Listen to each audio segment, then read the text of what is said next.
Hey folks, this is Paul. I'm talking about A Course in Miracles, and today's topic is kind of why does the world suck? How much? Why does it always suck?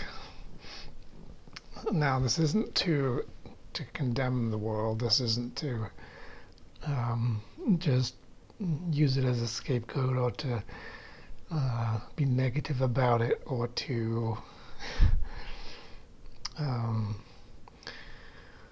attack it for the way that it is, because we need to be forgiving towards this illusory world, but it's also important to look at what the world is like through truthful eyes with a willingness to acknowledge its nature, because what you find out is that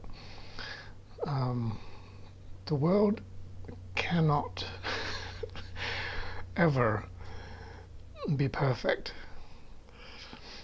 And I think everybody has a lot of expectations, a lot of wishful thinking, a lot of desire, a lot of attempts to make the world tolerable and a happy place, even in terms of our forgiveness and stuff. But when you really get down to it and you look at what Jesus says about it in A Course in Miracles, he does not really frame the world in a particularly pleasant light. And sometimes his statements about the world seem to be very, very blunt and unforgiving, you could almost say. But he's not trying to be negative about the world. He's just pointing out that the world is fundamentally kind of a negative thing. When you take a look at it, it can become funny, and it can make you laugh and be less upset, because if you're not being in denial and you're not pretending that the world is some wonderful thing that it cannot be, then you let go of your expectations, and then you are not so disappointed, because as Jesus says in the Course, the world has disappointed you since time began. I mean, he's not just saying that it's sometimes disappointing, he's just basically saying it's just been a long string of constant disappointments, never ending in its ability to fail and corrupt and break down and be at fault and be inadequate and to be incapable. Now, the main reason for this is we have to ask ourselves an important question. Is the world actually capable of being permanently perfect? Does it have the capacity within its system, within its functioning, to ever sustain a constant state of perfection and happiness and harmony and the complete absence of attack, invulnerability, immortality? Can the world ever get that close to that kind of perfection that we would expect of heaven? Does it ever actually get that close to it? Can it ever do that? And unfortunately, the answer is no. The world cannot become absolutely perfect. It cannot become a permanent state of absolute, undeniable perfection, immortality, eternal bliss, endless beauty, and the complete lack of corruption and suffering and death. The world is not able to ever achieve that high degree, that plateau of perfection. Sometimes the world seems to vacillate between darkness and light, between good and bad. Sometimes there are some things that seem to happen that seem for a while to be good. Sometimes for a while, temporarily, things seem to go kind of well. Things seem to be working out. Things seem to be heading in a positive direction. It can even seem to be pleasurable. It can seem enjoyable. It can make you laugh. It can seem to be a wonderful life. But the unfortunate thing is that besides our standards being too low for what we really deserve to experience,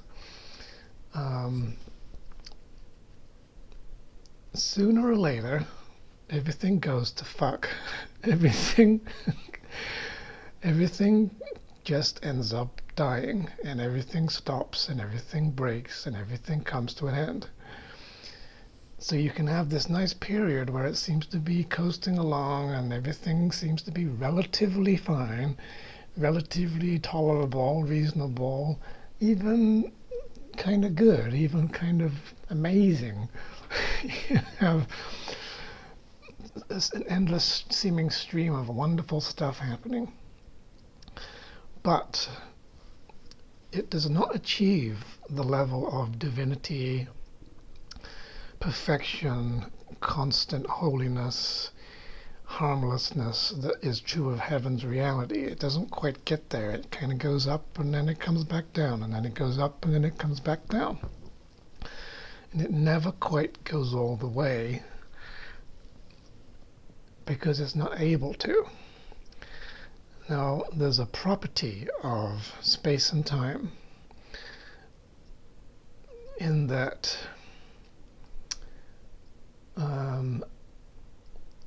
because this is an illusory world, it is never how it appears on the surface. So every time there seems to be something going well, there is always something about it that is also not a good thing. Every time that something helps, it always has some kind of a negative side effect.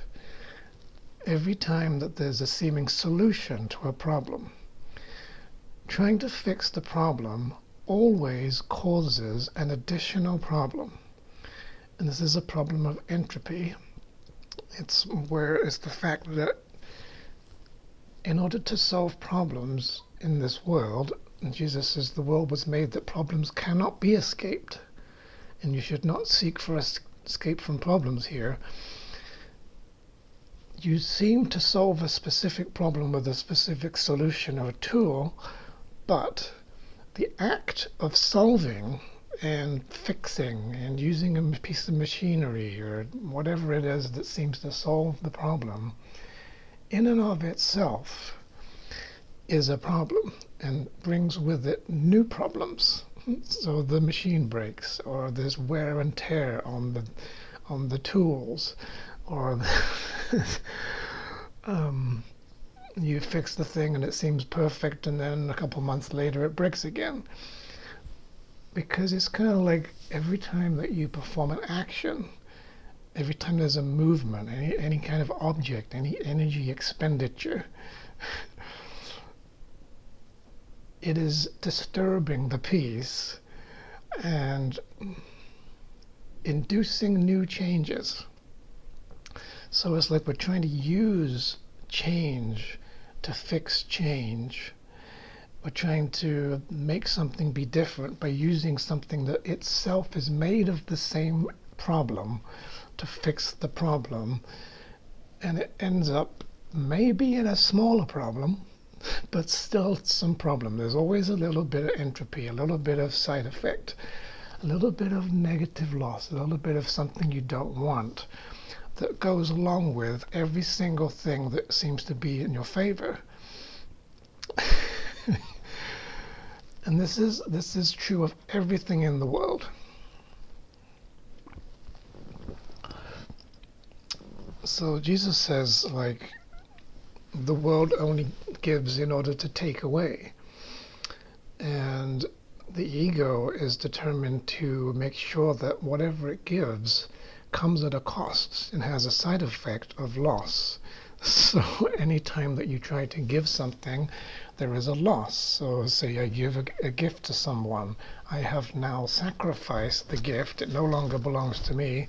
I now lack the gift, and it's now given to somebody else, and they have it and I do not. So now there has been a shifting of the item, but now it's produced an emptiness. So it has this side effect, and every single thing in the world has this kind, because it's an illusion and it's two-faced, and it's showing itself to be one thing, but it's secretly something else as well, and it portrays itself as this glowing, like the picture frame, the glowing, perfect, helpful salvation that is going to make everything better. But at the same time, it's a crown of thorns, and it's going to also cause a bunch of stuff to go wrong, be worse. You got to go buy some new tools because they've worn out, and your kitchen scissors broke, and you and we get into a lot of denial because we think that there are things in the world that are purely positive, purely helpful, are exactly as they appear to be. There's nothing negative about them at all. They don't have any side effects. There's no loss involved in these things. And so you think you do this thing and it's all good. It's all perfect and good, and it's not having any detrimental effects at all. But this is a state of denial, because if you really get honest about it, every single thing has a downside. And this is not being pessimistic. We made a world to be opposite to God's reality, designed to function in a way that is fundamentally broken, a way that rejects peace and harmony and equality and happiness. The world cannot help its nature. The world has a certain nature. It's a piece of machinery that we put in place. It works in a certain way, and it cannot function any other way. And because it was made to be an attack on God and to oppose his nature, the world unfortunately has a very artificial, broken, dysfunctional nature. Its function is dysfunctional. And so everything in it, everything in space and time, this world, the galaxies, the solar system, everything, it all has this sort of a limitation built into it. And so because it's limited, it can only do so much, and it cannot solve all problems, and it cannot make everything better.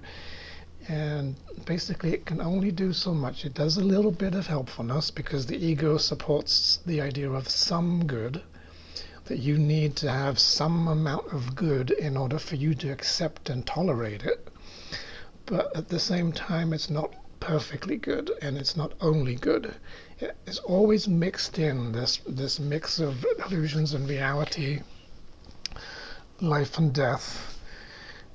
So, for example, a flower, you think, okay, these are beautiful flowers. What a lovely flower, colorful, smells beautiful. And then it dies. Why doesn't the flower just stay a flower forever and ever and ever with perfect beauty and scent? And why does it end? All the good stuff in the world always comes to an end. And unfortunately, this is the truth of all of space and time, because it's a system of limitation, a system of separation, a system of lack, a system of needs, a system of rarity and scarcity. The whole environment functions in a way that guarantees death and destruction. The world was made as a picture of the crucifixion of God's Son. It was not made as a perfect replica of heaven. It was not made to be heaven-like. It was not made to be a happy place. It was not made to be a fair place. It was not made to be kind. And we're talking here not even about interpretations of perception and belief systems or ways of looking at the world or how you forgive it. That's a whole different subject. The world itself, the physical material objects in this place, which was projected out as a dream in the separation and became a mirror onto which we then projected further ego meanings, which makes it even more of a nightmare. The form and the structure and the interrelationships of the parts and the chemistry, the physics, the biology, the way this system functions, it's fundamentally guaranteed not to work correctly.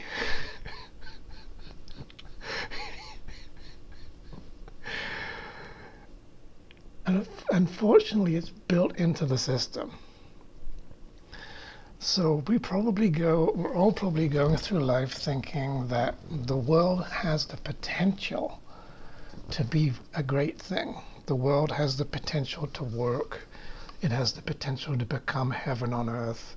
It has the potential to somehow escape from problems, that it can somehow be perfected, that you can chisel away at it and change it and adjust it and tweak it a bit.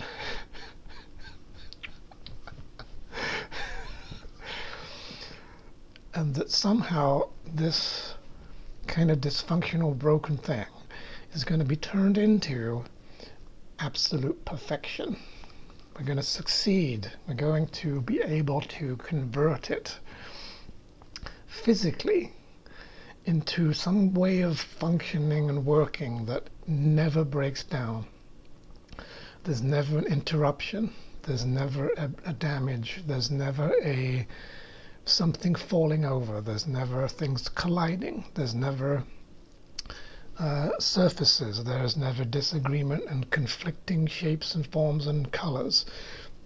There's never any contrasts. There's no textures. There's no conflicting depths and different kinds of experiences and senses. It all can become one. It cannot, not even the real world, because the system of space and time is an illusory system. It's based on illusions. It's made of darkness. It's the denial and the rejection of reality. It can only seem to have an existence while you are unconscious. It can only seem to exist at all while you're in denial of God. So the ego's religion is the denial of God. So this whole world was set up to deny God's nature and to be opposite to his nature. This is why the Course says that heaven remains the only alternative, your one alternative to the strange world that you made. And that's also talks about the painful pleasures and the tragic joys, because in this system you cannot have pure pleasure without pain, and you cannot have pure joy without tragedies.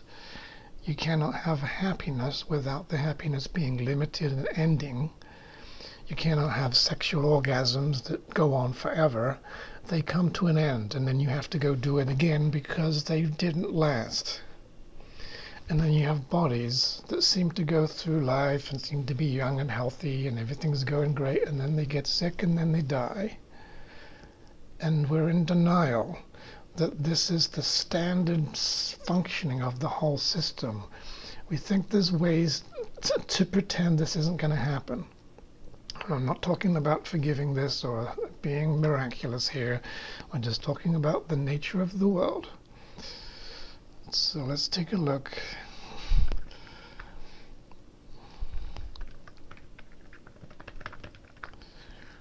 Heaven remains your one alternative to the strange world you made in all its ways, its shifting patterns, and its uncertain goals, its painful pleasures and its tragic joys. God does not make contradictions. What denies its own existence and attacks itself is not of him. He didn't make two minds, with heaven as the glad effect of one and earth the other's sorry outcome, which is heaven's opposite in every way.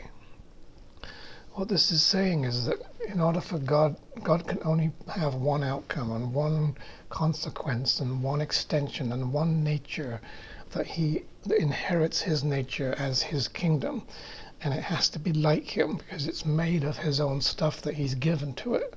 So it comes from him and it's like him and it's perfectly identical to his nature. It's one with him.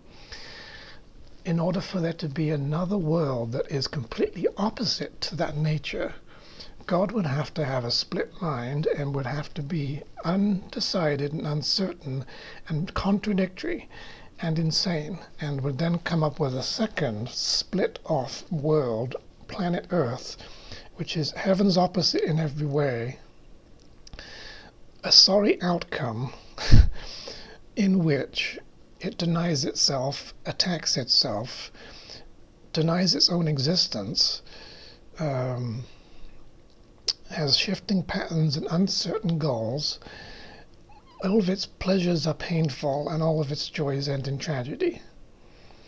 So God did not make the earth because it's opposite to heaven's nature, and earth therefore has all of these qualities of being a contradiction and a self-opposing and self-attacking, because it was made as an attack on God, so it has an attacking nature. And it denies itself because it's made of the denial of God's reality.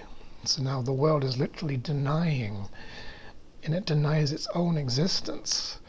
It doesn't even really believe in its own existence. So along with all the seeming good parts, you always get a pile of shit. You get the tragedy after the joy, and the up and then the down.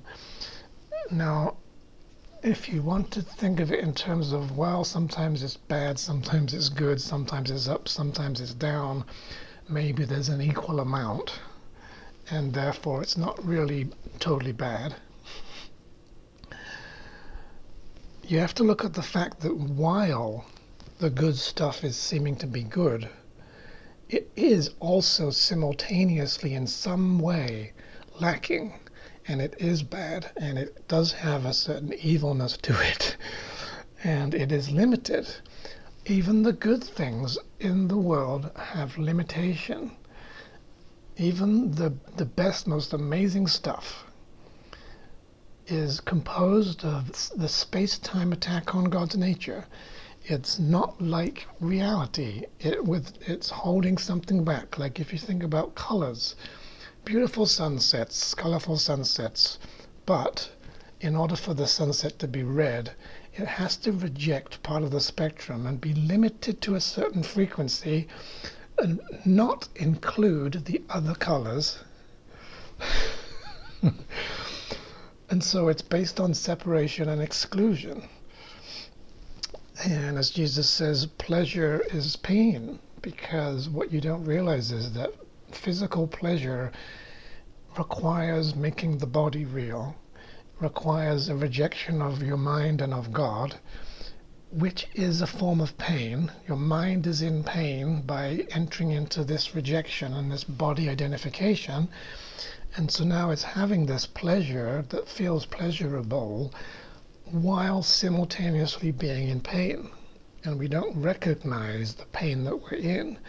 So because we don't think that there is pain, we think it is only pleasure. And in similar ways, we think the world has pure pleasures, pure happy things, things that are purely good. But it doesn't. The world, everything in the world is tainted with death. Everything, even the things that seem to live, are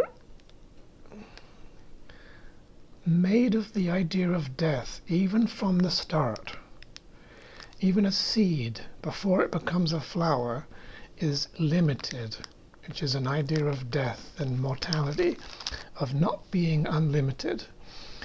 The seed that seems to be life and producing life forms is really producing forms of death, and those life forms are not really alive because they don't have eternal life.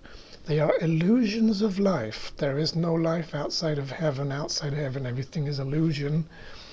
Those plants behind me are not alive. They do not have eternal life. But look at how they seem to be alive.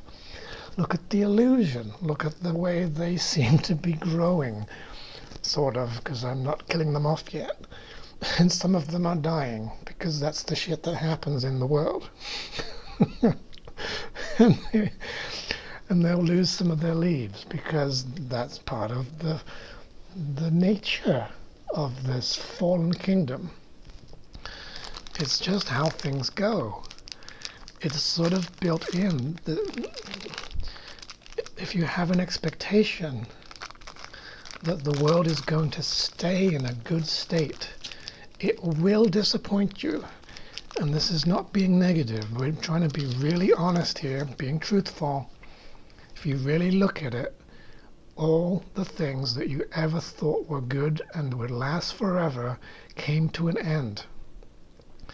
And the only reason that you thought they were perfect and enjoyable and devoid of anything wrong with them was because you did not recognize within them the qualities of death and separation that were there the whole time, guaranteeing that this thing was going to turn into dust at the end, that it was going to stop, that there was going to be a limitation, that it was not going to live forever.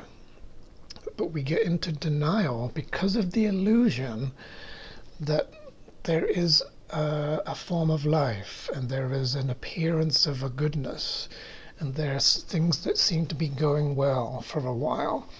And you've got the money's coming in, and your job's going good, and you're happy most of the time, and you've got a nice new car, and it all puts this picture. It's like a one side of a two-sided lie. Not recognizing the falseness in it that makes it look as though it's only the truth. And it's something you want. And you want it only because you don't recognize the poison in it. You don't see the defect. You're not being really honest about how there are built-in qualities guaranteeing that this thing is not going to last right from the start. So I have this nice new chair that's comfortable, and I think, oh, this is a great chair. It's the perfect chair. But guaranteed, the more that I use the chair, the more it's going to wear down, and the surface is going to get broken, and eventually it's going to break, and it's going to end up in a trash can. If I start getting into the illusion of, and not to be like, oh, you can't enjoy things, but like we literally do get into the illusion that this thing is somehow temporarily immune to death, that there's nothing wrong with it now. And this isn't true. It's never true that there's nothing wrong with the world at any point in time.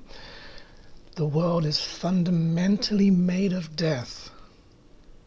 Limitation. We don't seem to, because we've forgotten how amazing it is to be so unlimited in God's love. We think we can just tolerate and put up with and deserve, as if it's better than we are, the objects of the world and the gifts and the things that the world wants to give to us and surround us with. Wonderful things. I have a nice big television over here. Several years from now, it's going to probably just stop working. the reason why it's going to stop working is built into it now. There is something in there physically that is going to turn into a longer term problem. And just because of the short term, it seems like everything's going well. The mark of death is still upon it. Let's see some more things that Jesus says, because in A Course in Miracles, Jesus does spend quite a bit of time talking about the world in ways that sound very negative. But he's not being negative.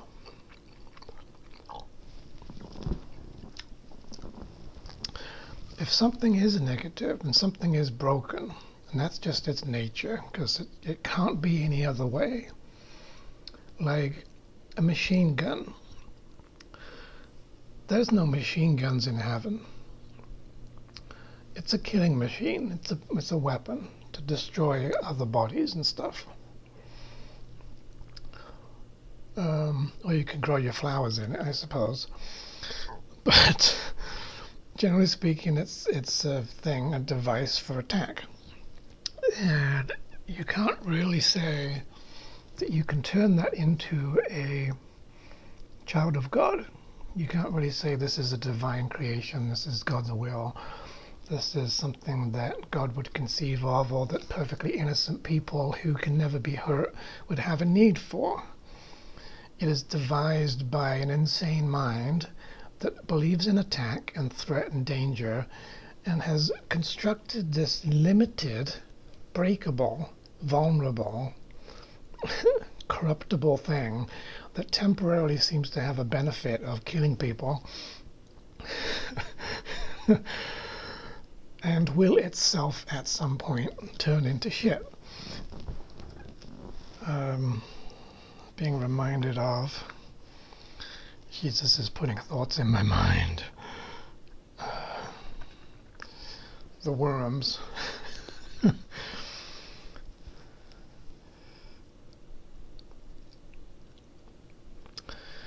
Death is an image of the Son of God in which he is laid to rest in devastation's arms, where worms wait to greet him and to last a little while by his destruction.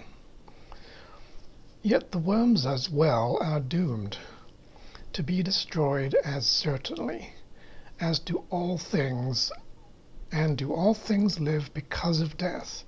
Devouring is nature's law of life. And if this were true and real, if this was reality, God would be insane. So in this scenario, it seems like the worms are having a great time because all of a sudden they've got a massive banquet and they can eat all they want to devour the body of the Son of God if he was a body. And yet at the same time, the worms are doomed to be destroyed. The death has already been imprinted upon them by being limited forms. Just the idea of being not unlimited is an idea of death. The whole idea of time is the idea that that which lasts forever and has eternal life will not last forever. Time is the idea of an attack upon eternity designed to guarantee that everything that seems to exist will cease to exist. The things that were there before are no longer there. I had some plants that I bought and they died. They're not there anymore because of time. Time equals death. And death is the central illusion from which all illusions stem. Every illusion. The world you see is an illusion of a world. God did not create it. All things, the time will come when all things visible will have an end. It's a function of time and space to be murderous and deadly and destructive. The whole system is the purpose of the system in its original construction, not talking about the repurposing of it or the use of it for a different purpose. That's a whole other subject. Just going to focus on this piece of it for now. The whole system was designed to shut out God and make everything be a living hell, to guarantee death, to the whole thing functions in a deadly way. Like particles repel each other. How is repulsion a holy thing? It is attack. Two particles come together and they push themselves away and separate. In order to stay separate, they exclude each other. That is an attack idea. It's an idea of sacrifice. This includes your body, it includes everybody. It includes all planets, galaxies, space and time. The whole thing is a system of death. Jesus calls it a dream of death. It has the mark of death upon it. Let's see what he says about that. This is a jolly fun topic, isn't it?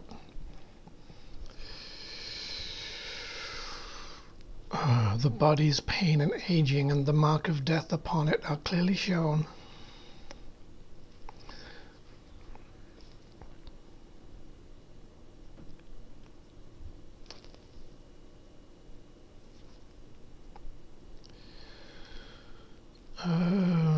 You do not really want the world you see, for it has disappointed you since time began. Since time began, right from the beginning of time, it was guaranteed to disappoint you. The homes that you built have never sheltered you. Is this true? Relatively speaking, I'm mostly sheltered, except that there is very cold weather and it causes the inside of the home to become slightly colder. So I'm not quite so sheltered. I'm not perfectly insulated from the world. So the home, even in its best functioning state, the other day the toilet broke and it was overflowing. The taps in the sink are blocked up.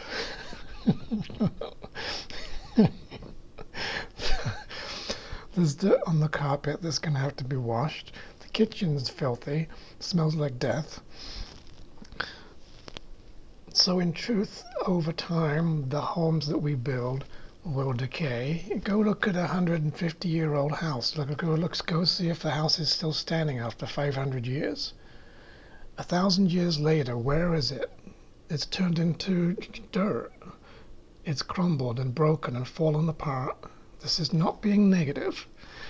Those things were guaranteed to do this, even when they were constructed. Even when the illusion of this is a great, wonderful new thing. It's a brand new, shiny, in its most pristine condition. It's clean. There's not a mark upon it. It seems to be practically perfect. This illusion of this glowing form of salvation, physical salvation, that's gonna do everything for you.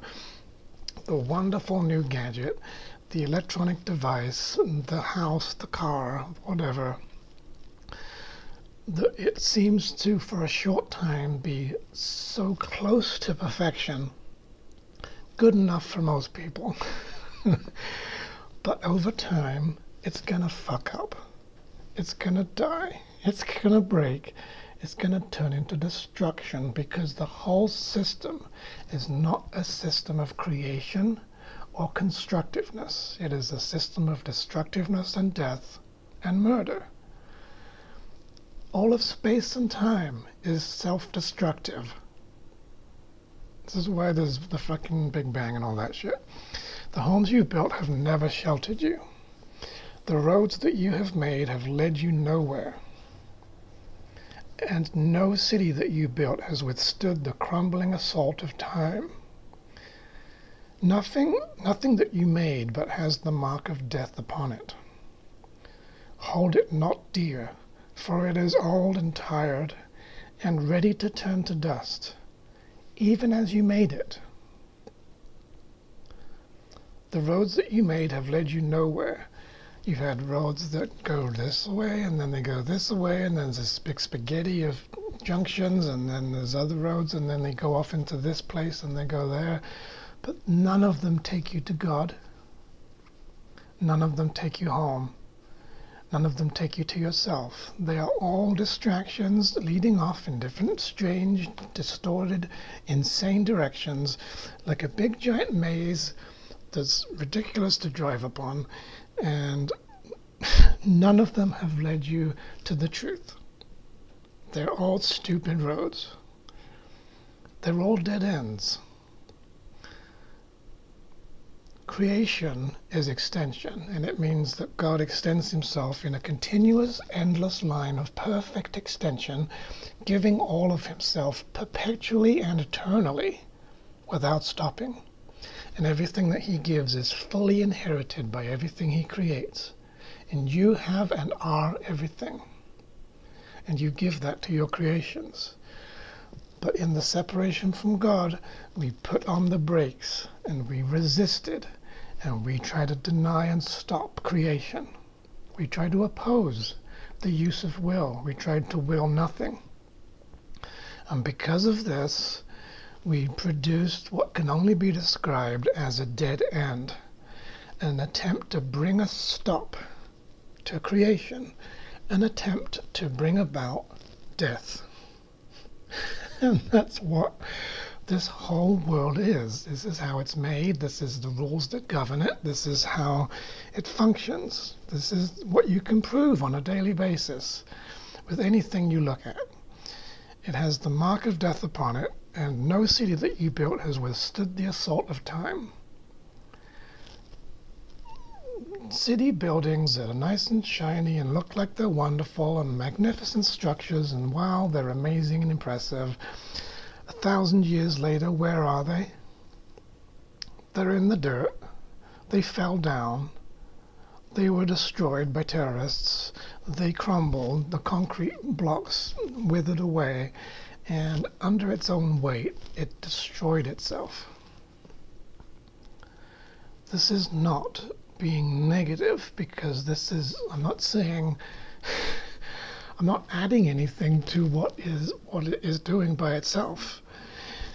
This is what happens, and people we get into this false positivity, this rose-tinted glasses, buying into illusions, being deceived, tempted by the forms that things take that look like they symbolize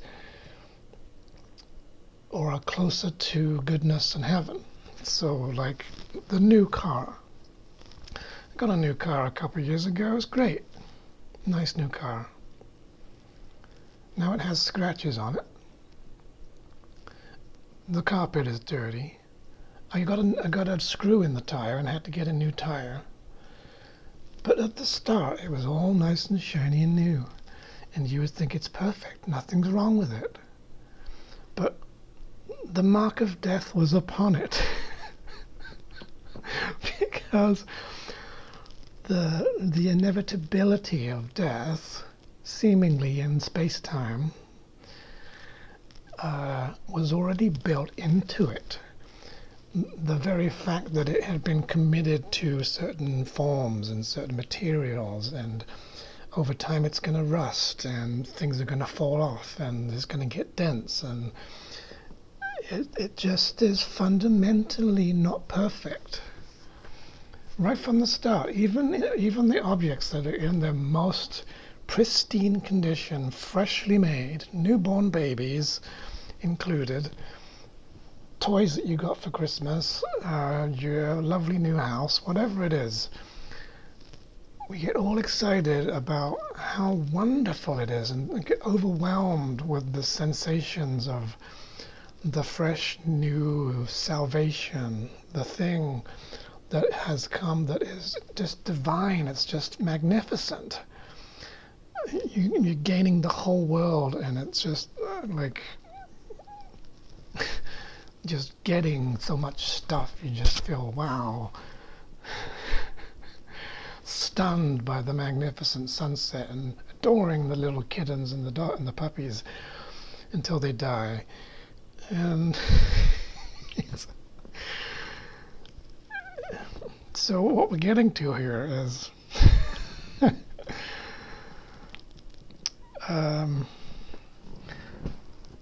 that the system can't really be perfect ever. It's always falling short. It's almost good. Sometimes it's sort of good. Sometimes things seem to be going kind of well. Sometimes you get this illusion of everything's what you would consider perfect, even though that's not really what perfect means. Perfection means eternal life and immortality and invulnerability and the incapability of corruption ever. But you think of this, oh, this is perfect. This is pretty good, isn't it? They make some good shit nowadays. It's a good quality.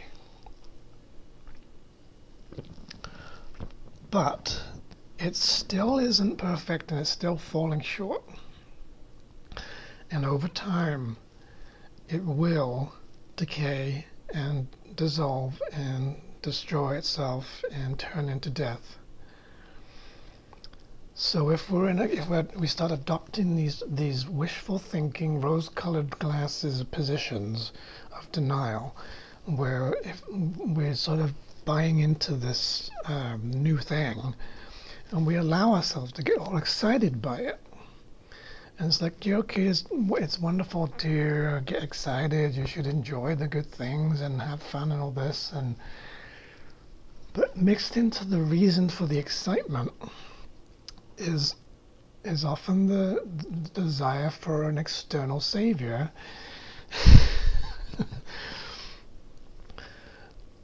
That you're temporarily in a state of denial that there is something wrong with this now. And so that comes down to a problem of recognition, where it's always an issue of recognition, but we're not really properly recognizing that this fucking camera won't stay still because it's fundamentally stupid.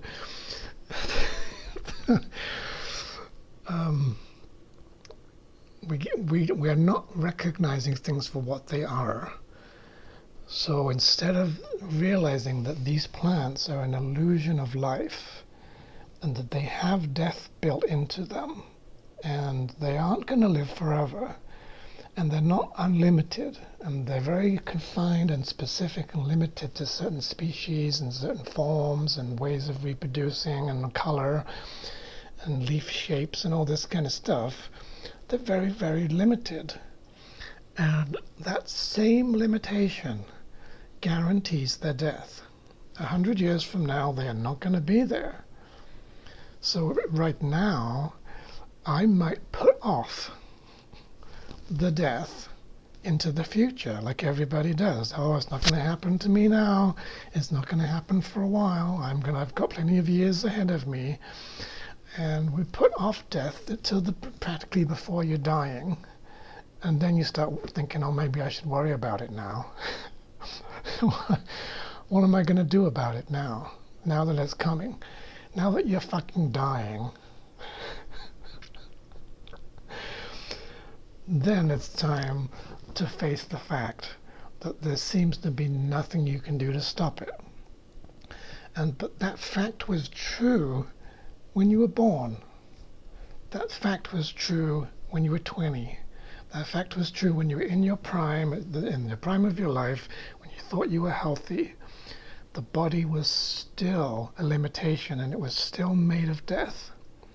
And it still has processes going on in it that are trying to bring about death, using up resources and wearing down organs and all this kind of stuff. It's gradually adding up.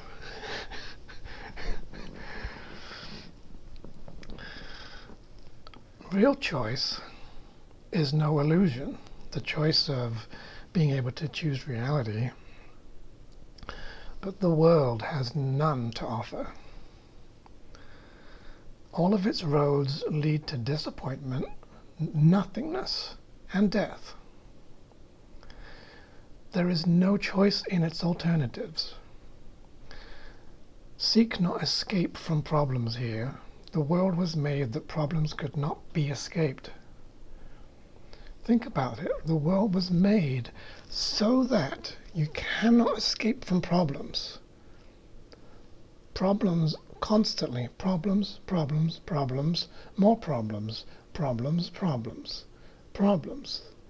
You think that you have to then fight with the problems, as if you fight with the problems enough, you're going to create an illusion of peace, and life's going to be great and problem-free. And then there is going to be another problem. And then it's going to be another problem. Have you not noticed? It's an endless fucking supply. Because every single object has the potential to become a problem. Even if it doesn't seem like a problem now, even if you don't evaluate it as a problem, sooner or later it's gonna fucking disappoint you.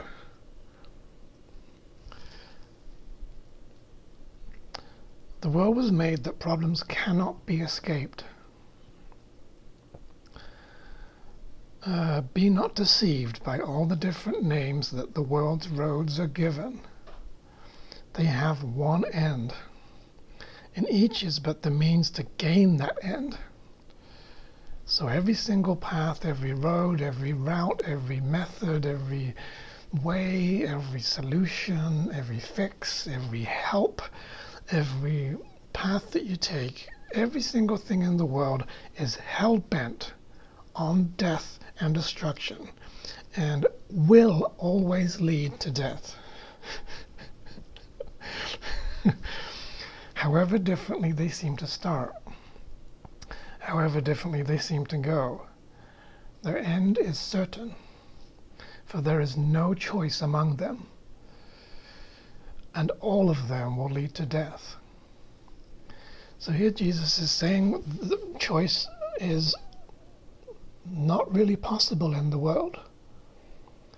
There isn't really something to choose between. You're not really choosing between good stuff and bad stuff, stuff that works and stuff that's broken, stuff that is alive and stuff that's dead, stuff that's going to last a long time and stuff that breaks quickly, or whatever. You're not really making those choices because all of it is fucked.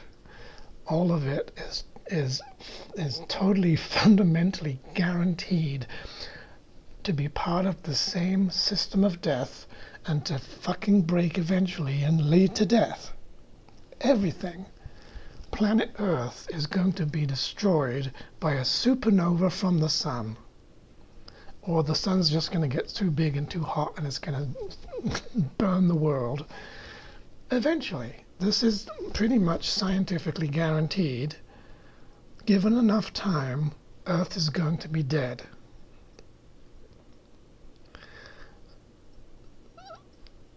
If it's true that death is going to happen, it renders the whole time up to that point pointless, meaningless, and ridiculous.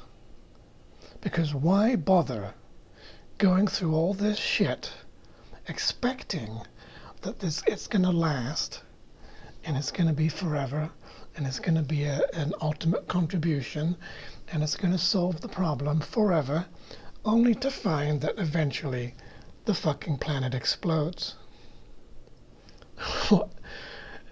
If this was reality, if this world was reality and this space-time was real, which it's not, thank fucking God. If this was real, this would be totally insane, and there would be no reason to do anything, because you would realize and know that everything is going to just fuck up, and it's going to disappoint you, and it's guaranteed. It's built into the system. Every piece of material is imbued with a death wish. So why bother having a life? If you think this world is real, and if given that this is the nature of the world when you don't deny it, it is pretty bleak. It is pretty damn bleak and depressing, and you probably would say, well, I might as well just die.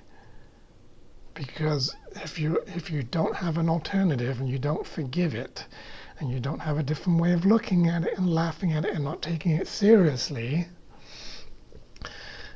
and you look and examine, this is the way the world is, if that's all there is, it's cruel and it's bad and it's ugly and it's a nightmare and you don't want it, and it makes life pointless and meaningless. You might as well just kill yourself, because that's what the world is trying to do. It's the whole system is hell-bent on killing the Son of God.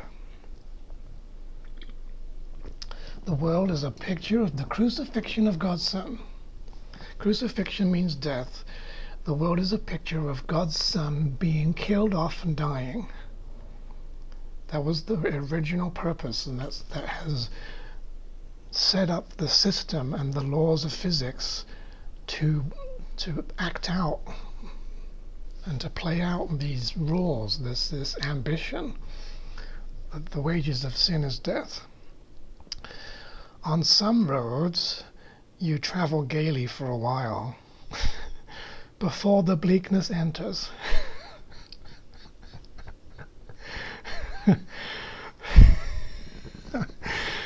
And on some, the thorns are felt at once. But the choice is not what will the ending be, but when it comes. The choice is not whether or not it's going to turn into death and disappointment. It's only a matter of time as to when that's going to happen. On some roads, you travel gaily for a while, and you have an illusion in space-time of things on the surface, if you ignore that they're made of death, appearing to be beneficial. Medicines that seem to save lives, surgeries that seem to fix problems, tools that fix your kitchen sink, a nice new coat of paint on the house, and the nice new shiny car, and your new computer, and your new cell phone, and for a little while, traveling gaily, seeming to be relatively a good time, even though you're not experiencing the peace of God and total and mortal invulnerability.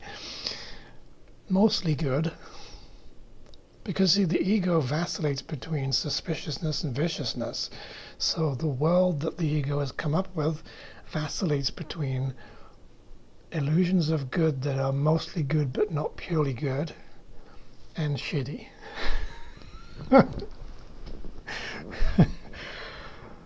And sometimes you have what seems to be a reprieve for a period of time where things are sort of going mostly well.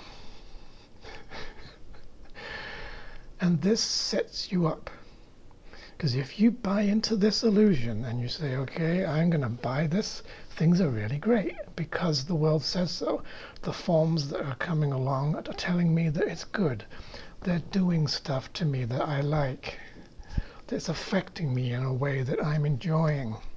It's forcing me against my will to have pleasure.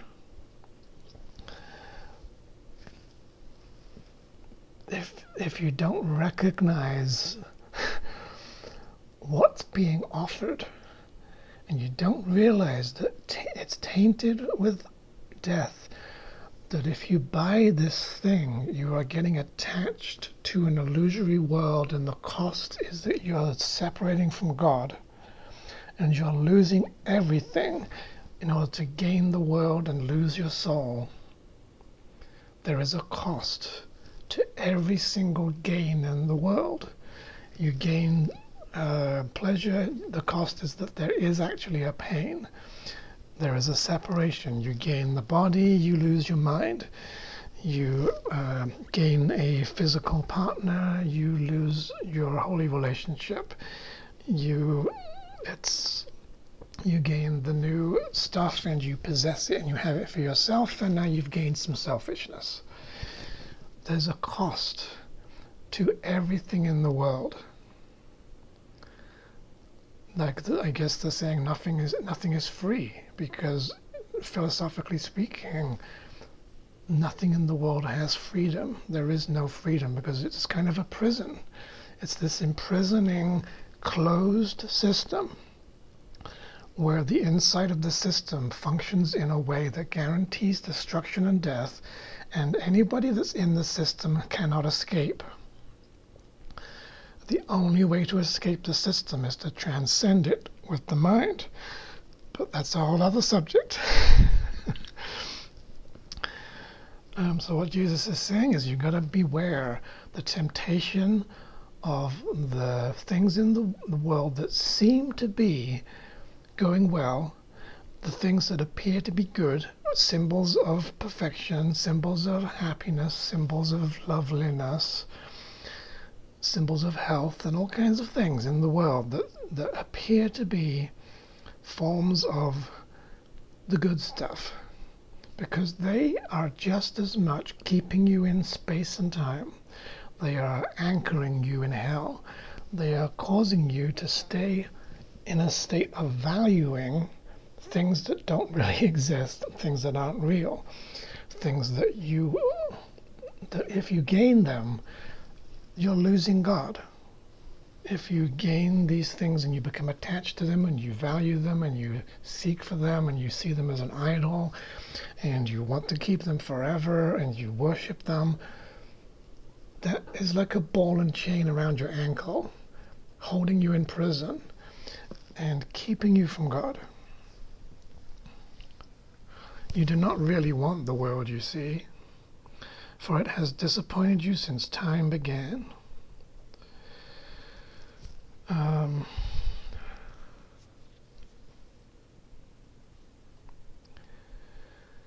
In lesson 128, the world I see has nothing that I want. The world you see has nothing that you need to offer you, nothing that you can use in any way, nor anything at all that serves to give you joy. Now Jesus is saying nothing in the world can give you joy, and nothing in the world can take it away. So you might be thinking, well, my kids give me joy, and my toys give me joy, and my TV shows give me joy, but no, that is not joy. Joy is a very high spiritual state. It is extraordinarily happy and free of threat and danger and just radiating with glowing love. It is not something that people are experiencing hardly ever. And nothing in the world can cause that, because it has to come out of you and be extended. You have to you can only truly enjoy by putting joy into things, by infusing them with the joy. You got to give the love in order to receive the love. You got to give the joy in order to have the joy. The world cannot do the opposite and give the joy to you. And you cannot find joy as a result or a consequence of anything in the world that causes anything. If you are at the effect of the world in any way, positive or negative, you are a victim. Jesus says, there's nothing in the world that serves to give you joy. If you believe this thought, that the world can do nothing for you, that it has nothing that you want, that it isn't serving you in any way, you are saved from years of misery. This is the important point. If you get this idea that you should acknowledge the fact that the world is going to disappoint all the time,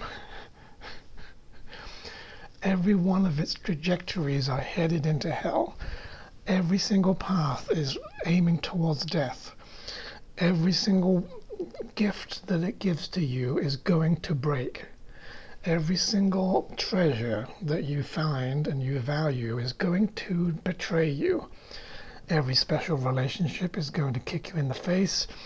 Every single value and thing that you think is important in the world is going to die. This is not being pessimistic. This is a fact. This is the way the world is set up, sooner or later it's going to just destroy itself. Not because it's possible for it to not do this. It's going to destroy itself because it's part of a system of destruction and not creation. Creation is not possible in this world.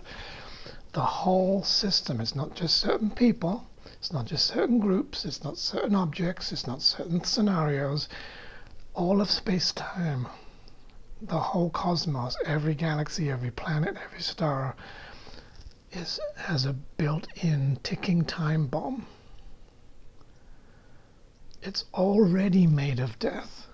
It's already got death in it. It's already got limitation. It's already formed from ideas of separation and attack. The very fact that there are separate objects is a form of attack and conflict and war. Two flowers sitting next to each other, looking lovely, are at war with each other. This flower wants all the food for itself, and this one wants all the food for itself, and they would rather kill each other and stay alive. Deadly flowers. Not joking, this is what's happening. I think someone said once that there was a study where the roots of trees were examined, and they could see that the trees were fighting with each other over resources, and that their roots were fighting against each other, trying to vie for extra nutrition. They would rather kill each other for their own selfish survival. But if you believe the thought that if you are willing to acknowledge this fact and stop pretending, stop being in denial, stop falling for the traps of temptation, or look at the ways that the things that you've got yourself all worked up and excited about, look at the facts about them. Are they going to last forever? Are they going to never break? Are they going to betray you at some point? Are they going to maybe even hurt you at some point? Maybe your bicycle's going to snap in half when you're riding it. Maybe your car wheel's going to fall off and you're going to be in a crash. This shit happens not because the world is sort of doing one of two things and choosing between possibilities. It's doing it because the whole system has to work this way. It can't work any other way. It can't function like heaven. You will never be able to swing an axe at a tree and not damage the bark. You'll never be able to take a chainsaw and cut that tree down and have it not fall down and not be cut by the spinning chain of hell. Because this is just the nature of objects. This is the physics, the biology and the chemistry, the nature of the system of this stuff that we made as an attack system, as a vicious attack on God, an attempt to deny reality and to make a world whose nature is devouring and destroying. And it's built in. See, for most of my life I've had this belief, as I'm sure most people have, that when things went wrong, it was just a temporary thing.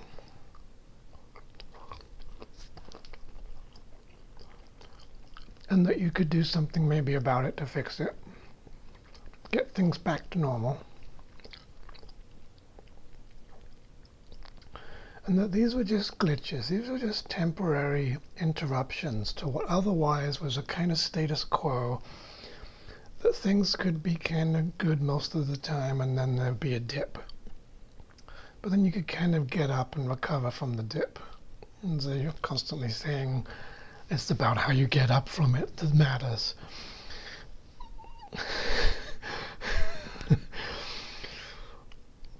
And then there's another dip. And then you sort of figure some things out and maybe something happens and then there's another dip. And so you get this impression that the dips are exceptions to the rule. And most of the time things can be okay. but there's constantly dips. And you get past one and then another one happens. And after a while, you should start realizing the problems are inescapable. They are guaranteed to be endless. No matter how long it takes, if you live on the earth for 1,000,000 years, there are still going to be corrosion from raindrops, rusting metals, breaking soil, decay and rot, dead animals, carcasses, the fetid scent of death, still going to be there, guaranteed. And it was guaranteed that it was going to be there from the second that the earth formed. It was already part of the system.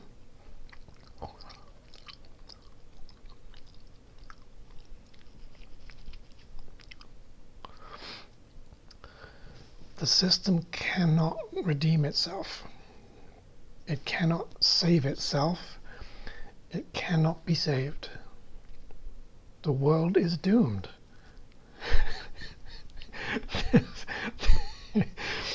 Sounds like a stupidly horrible negative message. But Jesus is suggesting you've got to get sane.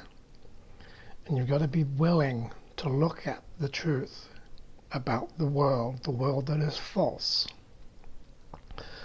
The world of limitation. The body will always be a limit. The Course says it will always be a limit on love. God cannot enter the body because it cannot contain you who are love. The body is always a limitation. It confines and anchors you to space-time and to being here and not over there. It limits you. So if you have a body, you're limited. This will always be true.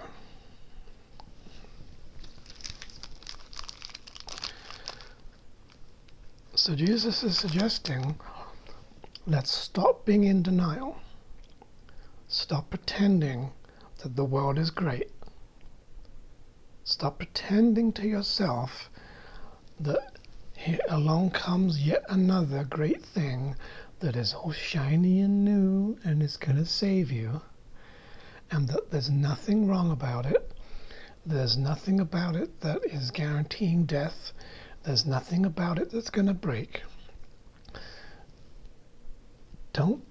He's saying if you don't be in denial and you just accept the fact that the whole system of the world is bullshit and cruel and broken and cannot function ever in a correct way, can't be heaven. This is not heaven. If you can accept this, you will save yourself years of misery. Believe this thought and you're saved from years of misery, from countless disappointments, and from hopes that turn to the bitter ashes of despair. No one but must accept this thought as true if he would leave this world behind and soar beyond its petty scope and its little ways. If you want to get out of hell and you want to ascend into heaven, you have to learn to accept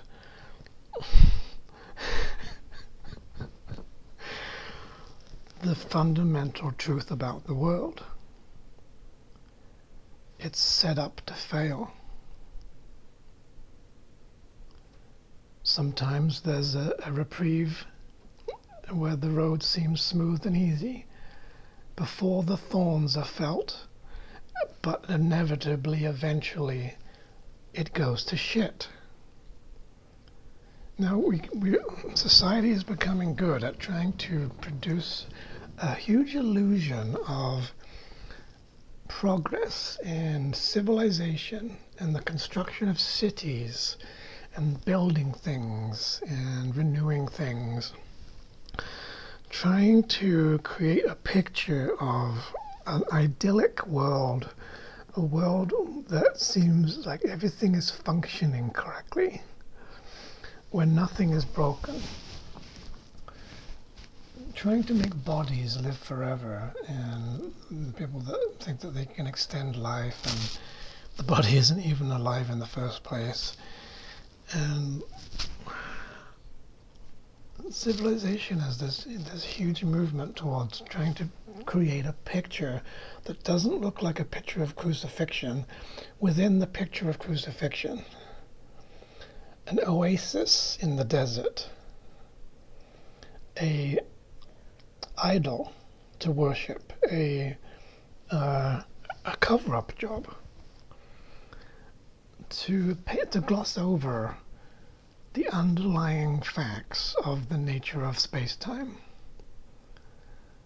That time itself is death, and it guarantees change. And because it guarantees change, nothing can stay permanent. Nothing can sustain and remain perfectly the same forever because of time. Time will change it. It will force something to be different, and it will stop being the way that it is. Time is death. It is a murderous idea that was made by the Son of God in the separation. Space is the notion that God is nowhere, and therefore nothing is alive. That nothing is everywhere, and everywhere is nothing. That there's nothingness, emptiness. That is space.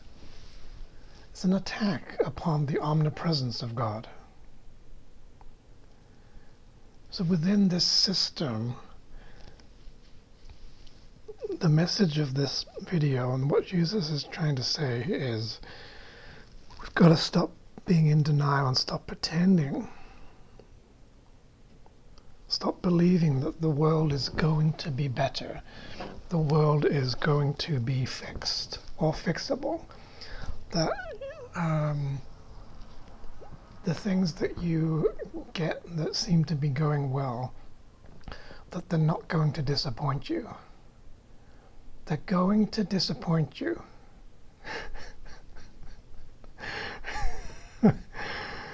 I've been thinking back to stuff, all kinds of things from my past, and stuff that happened, and objects that I owned, and things that occurred, and yes, every single time something ended.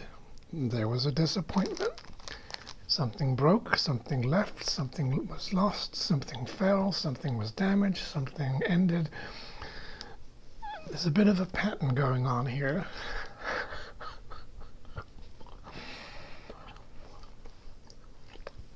So Jesus talks about the hope, that you'll be saved from the hopes that turn into the bitter ashes of despair.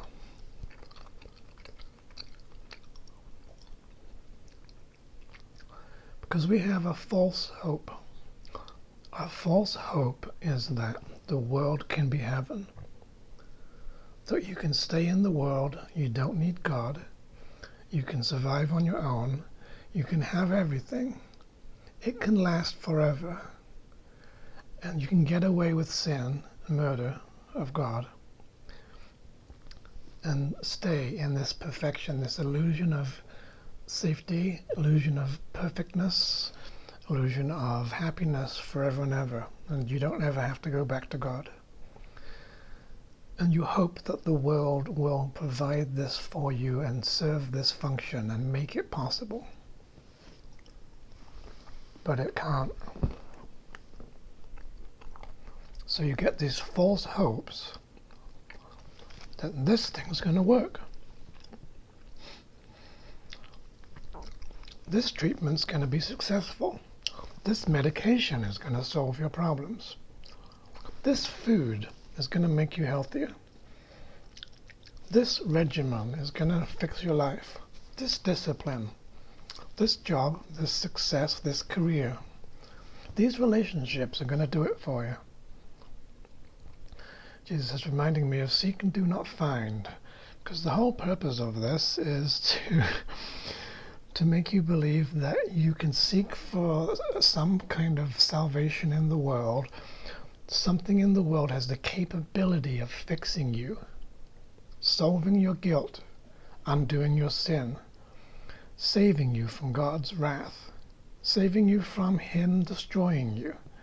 that death has come to save you from his life, which you believe is death, and you think that death is life because you're confused.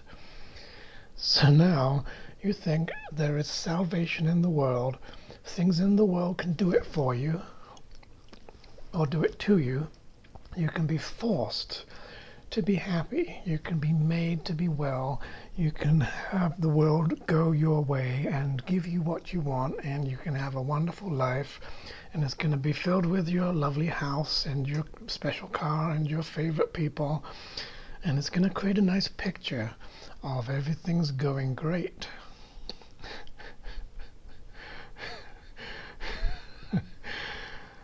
Until the inevitable conclusion,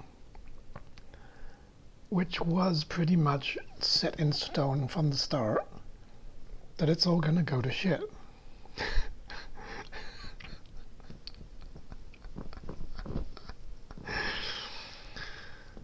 Everything that you value here is but a chain that binds you to the world, and it will serve no other end but this. For everything must serve the purpose that you have given it until you see a different purpose here. The only purpose worthy of your mind this world contains is that you pass it by, without delaying to perceive some hope where there is none. Be you deceived no more. The world that you see has nothing that you want. This is an unexpected spiritual direction.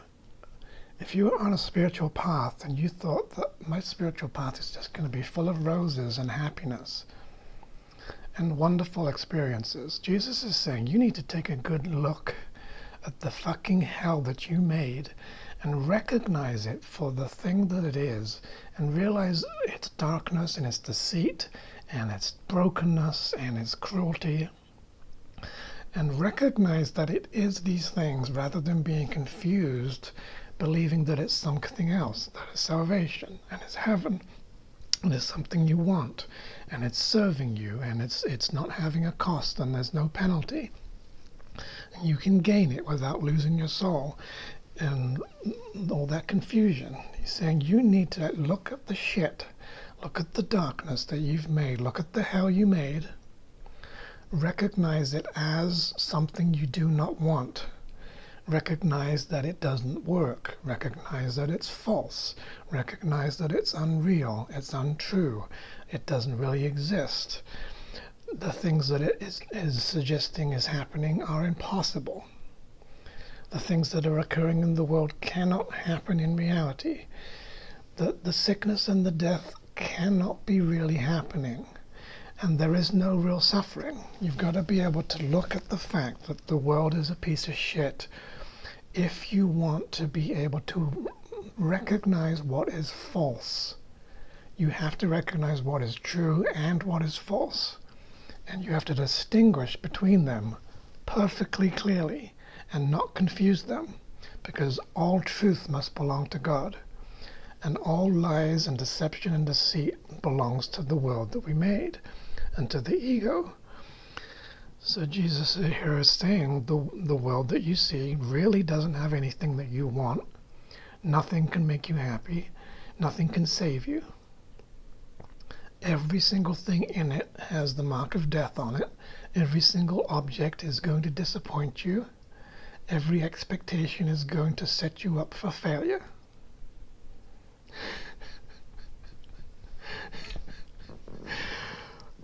And it's not the world's fault as such, because we made it to do this. We made it on purpose to work this way, as an opposite to the happy functioning of heaven. We on purpose deliberately wanted a world based on attack, made of separation, where there is exclusion, where there's no sharing, where there is scarcity and lack, where there is hoarding because everything is rare and difficult to find. It is, Jesus talks about how there is nothing in the world that is without an order of difficulty. Everything in the world is difficult. Everything is a struggle. Jesus talks about how this environment is not the environment that you were made for. Heaven is the environment you were made for, and because this is an alien world to you, the world is not your home, you do not adapt well to it. It functions in a way totally opposite to how your mind is supposed to work. Your mind is supposed to extend and share and join and be one, and bodies are designed as separation devices to not share, to limit, to stop the extension of the mind, to make you fixate on forms so that you don't extend. The world was made to be opposite to your nature. So you do not fit here. You don't belong in the world. The world is not like you, and it doesn't like you, and it is alien to your nature. This is an alien world in an alien body. And you are a spirit being who is supposed to be immortal and happy all the time, with no problems and no suffering and no unhappiness and constant perfect joy. And you cannot be caused to be those things by anything in the world, because the world did not create you. God gave you these things. The world can only fail to do this for you. The world holds nothing that you want. The teacher of God is willing to give up all the pleasures of the world because he recognizes that the pleasure is also pain. There is pain in the pleasure. There is darkness in the world's light. Photons of light are fluctuating between states because they are uncertainty. God's light is not uncertainty, it is constantly stable. Photons of light are small, diminished little pinpricks of light which reject and exclude the universe to the point where there's only this much light left. They are the idea of ego. They are an attack upon the light. Don't be deceived by light bulbs being glorious creations. The things of the world seem to sometimes make the world seem more tolerable. But we're only spending time trying to make the world tolerable and comfortable and luxurious and work better and be easier and have less difficulties, because the world is fundamentally a hard, nasty place. And even when we build these amazing structures and these supply chains and buildings and cities and all these wonderful things that are supposed to insulate us from the hell that is around us and produce these little oases of the illusion of peace and civilization, the properties of death are still built into every particle and every object, and every one of those things that is made will end and will be destroyed and will decay and corrupt. It's guaranteed. There is no material in the whole universe that is permanent and invulnerable. Only spirit is invulnerable. All matter, the fundamental fact of space is that it's based on attack and separateness and exclusion and limitation. And that imposes upon all materials limitations and vulnerabilities. It's all defective. It has been defective since the start of time, and it will always be defective. This whole room that I'm sitting in will not exist in 1,000 years. Jesus says, nothing that you see will last forever. The time will come when all things visible will have an end. So are we going to be in denial and live a life where we sort of say, well, that's off in the future. It doesn't really affect me. I'm not going to be part of the world that's killed by the sun in millions of years. Don't have to worry about that. Except that probably some years from now there's going to be a death.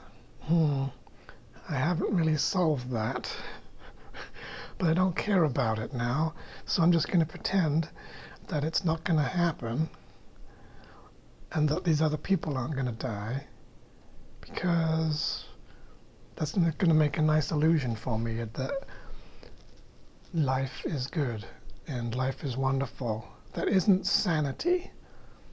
It's denial, and it's insane, and it's a split mind, and it's rose-tinted glasses, and it's like living in a bubble and pretending to be invulnerable as a denial of the fact of the vulnerability of the world. And so long as you identify with vulnerable things, as Jesus says, you are immortal and you cannot die, but you can confuse yourself with things that do. So if you confuse yourself with a body and you believe that you are a physical object, then you must believe that you're going to die, and you're going to resist it, and you're going to pretend that it's not going to happen, and be in denial for most of your life, and then it's going to creep up on you, and it's going to happen to the body, and then it's going to be impossible for you to be at peace. There is no death in peace. Nobody dies in peace, ever.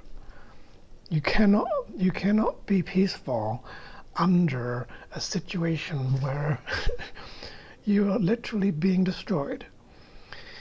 The body, therefore, is going to kind of guarantee that you're going to die. So if you're going to identify with it, you have to be afraid, and you can't be at peace.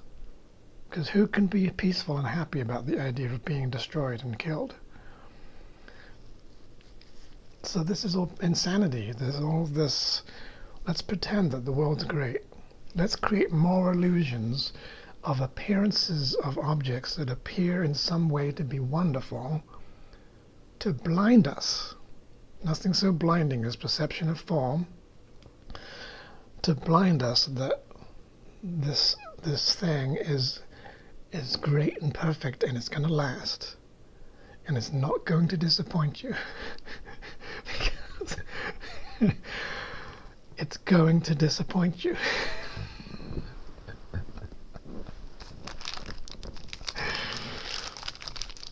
Everything turns to shit eventually in the world.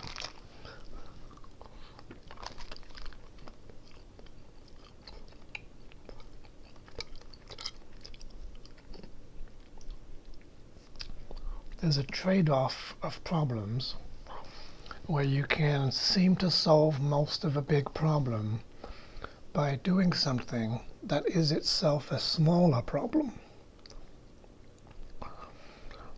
Like, say in software, for example, you can write a program or a piece of software that takes a long time. And to solve this, you can write another algorithm and another program that does some things a bit more optimally and saves some time, but still has some overhead. There's always a cost. And so you take away some of the cost from the big problem, but you condense it into a smaller problem, but you still have a problem. You can't escape the problems. There has to be a new problem in order to solve an old one. I go get a nice new shiny monkey wrench and I solve my problem and I fix the leak. But my monkey wrench has got some wear and tear on it now. So if I keep doing this, I'm going to have a new problem. Because destructible, vulnerable objects, they're not invulnerable. They're not impenetrable. They're not hard enough. They can never be hard enough. Diamonds and shit. You can break a diamond. So there's no permanence. There's no perfect protection in the world. As Jesus says, the world has no safety to offer because it's fundamentally all a state of vulnerability based on attackability.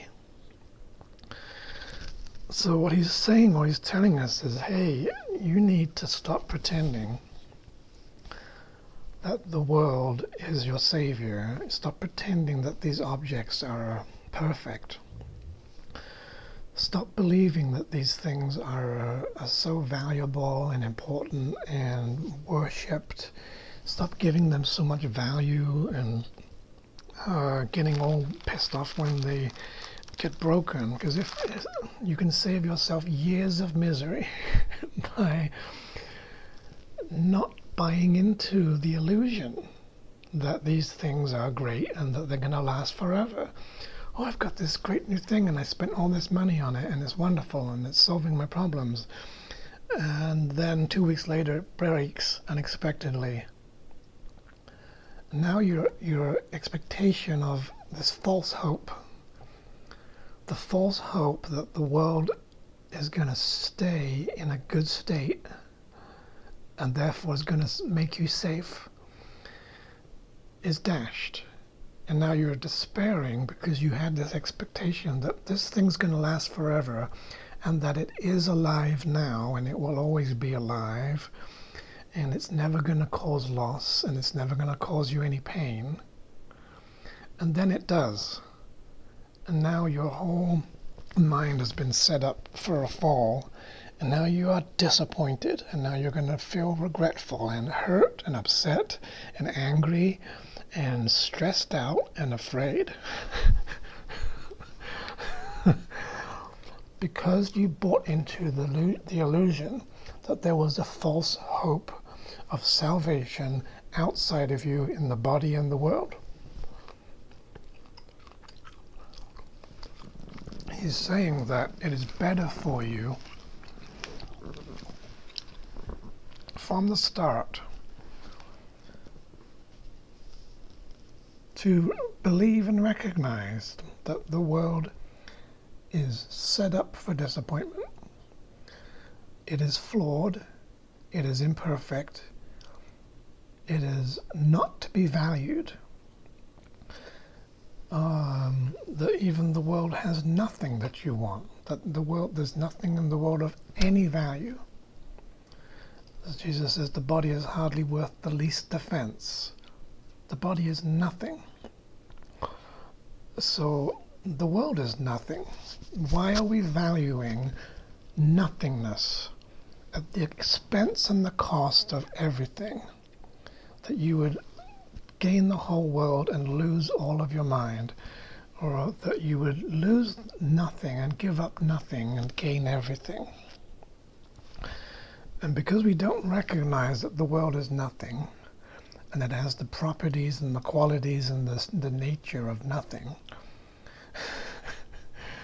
which is also a nature of self-denial, self-attack, self-destruction, limitation,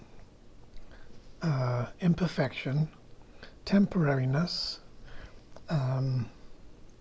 powerlessness, vulnerability, attackability, sin. It's part of it. Every new object has this built in. Every nice bunch of flowers is going to die. Every single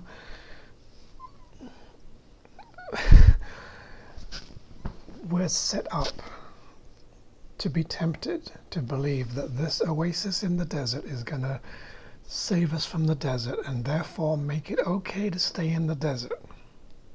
That's the whole point. It's kind of like a little house in hell, a little holiday shack in the middle of hell that keeps the flames away and makes it seem as though you're in a nice environment. Enough that you want to stay and never go back to God.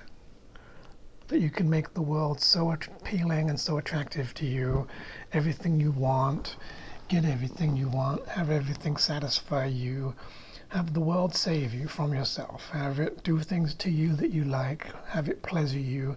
Have it please you. Surrounding yourself with luxurious materials and shiny objects and collectibles and things that you think are valuable and worth millions of dollars, and they're worth nothing. To try to keep you in hell. To keep you believing that space-time has something to offer that you want. It takes great learning to both recognize and accept that the world has nothing to give. So Jesus isn't saying be negative about the world, because he does also say, hey, look at your brother, not his body. Look at your brother and acknowledge the positive about him. Look for the light in him, focus on his goodness, try to look past his flaws and his temporary failures, and, trying to focus on the light, try and focus on God, focus on the happiness and the joy and the love, and be the light of the world. This is fine. This is how you get out of the shit. This is how you transcend the hell. But all of that positivity and gratitude for physical objects, why would you be grateful for anything physical when it's made of nothing? Gratitude for bullshit.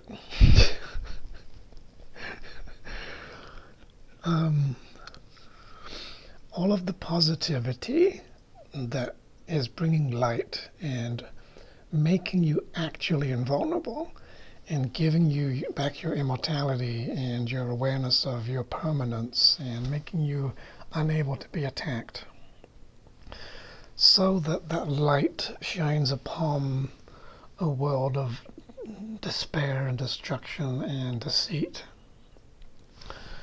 Fell not in loving in a loveless place, made out of deception and denial. For thus are denial and deceit undone, or whatever. Moving into that light is how your mind escapes from the hell of the physical form of impossibilities and shines a light upon that world and forgives the world. But the reason you need to forgive it is because it's so fucked. It's so wrong. It's so cruel. It's so unnatural. It's so unlike God that you have to forgive it for being the way it is and not hold it against itself as the only way to escape it. But doing that shouldn't be confused with the denial activities that we get into of buying into the illusion of good stuff and buying into the illusion, oh, it's new and shiny and wonderful and nothing's wrong, and buying into the illusion that this is going to last forever. Getting your hopes up, having this false hope. What you need is a real hope, and the real hope comes from the recognition that the world isn't real. The brokenness of the world is fundamental and inherent to the world itself and the way it is, but it isn't real because of its falseness, and it isn't true because of its unnatural, unrealistic, ungodlike ways. So thankfully, because the world is just a dream and it isn't reality,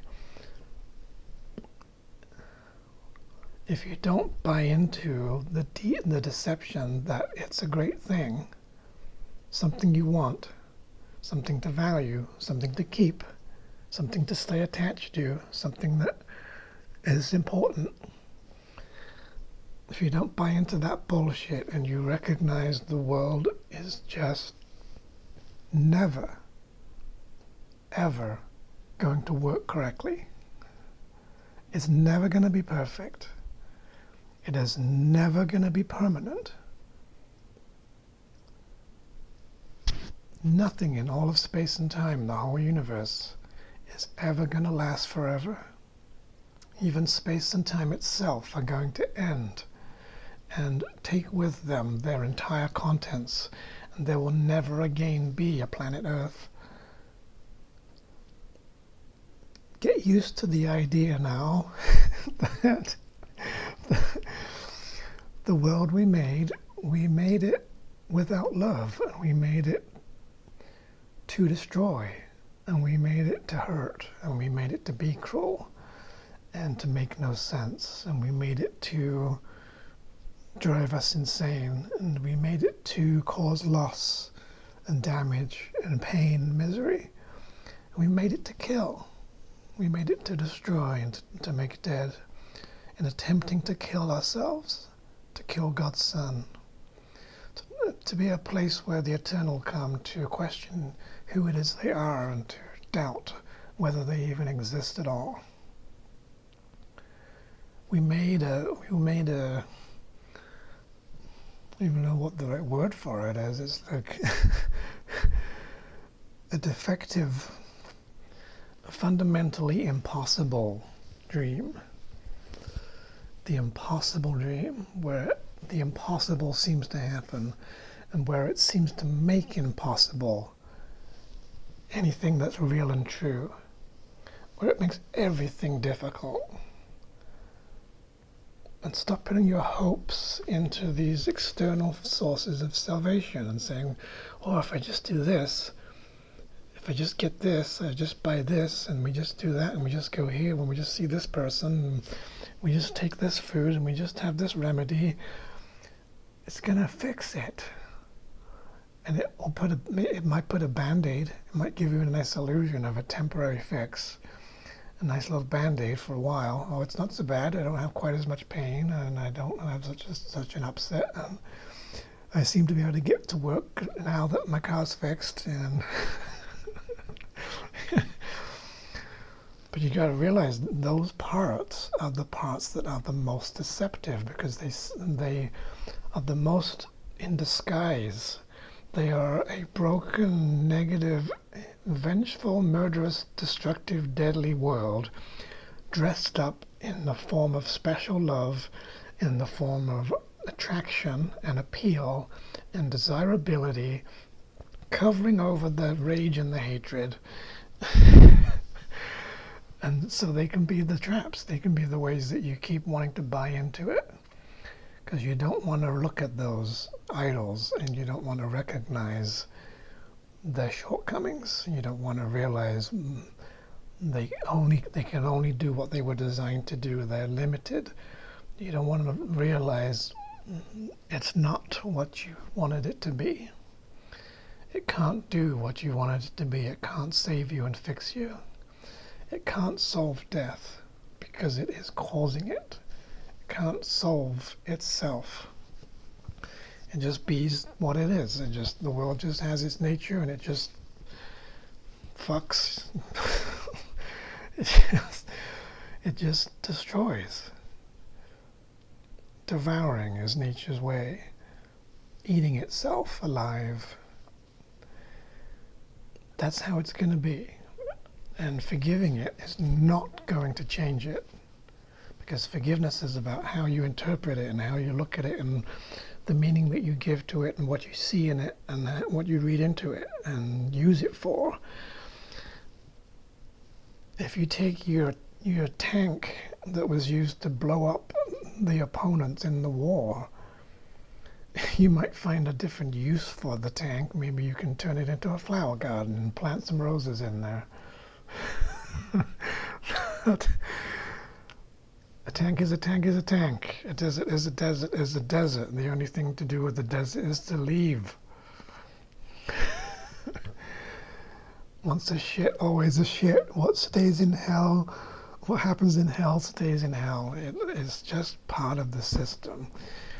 The world is just made of shitty, crappy stuff, and it's going to keep on being shitty and crappy. Your whole life is going to be an endless supply of shitty crappy. But the true hope, the way out of the fact of its shitty crappiness, is to not believe that it's real, to laugh at it, to not have the expectation that it's not going to be this way, So you don't set yourself up with false hopes, and you allow yourself just to acknowledge that the world just is fundamentally a crappy, stupid place, and it makes everything hard.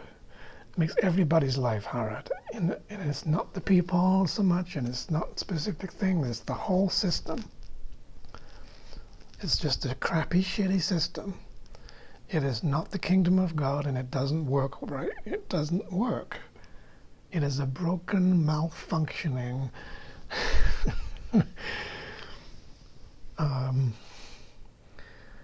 flawed, fundamentally flawed thing. And it can only seem to exist within being flawed. You can't take the ego into the light, because the light shines the darkness away. You can't take a dark world into the light and keep the world. It shines it away. You can't take an illusion of a world, a world of illusions, where it presents itself as wonderful, glorious, and secretly behind it's a picture frame of death, encrusted with jewels to make it sparkle and seem like something you want, but secretly it has death in it, and will disappoint you and attack you. It's healthy and sane to acknowledge the simple truth that the world is a fucked up place, and it can never be unfucked. It is broken, disabled, dysfunctional, negative, cruel, hurtful, damaging, vulnerable, threatening, dangerous, destructive, self-destructive. And this is how it's always been, and it's how it will always be. Seek not escape from problems in the world, because the world was made that problems cannot be escaped. It is hell-bent on death. All the roads in the world steer towards death. Every single road, every path. Sometimes it seems as though it's taking a detour into good stuff, and then it turns, and then it goes into death.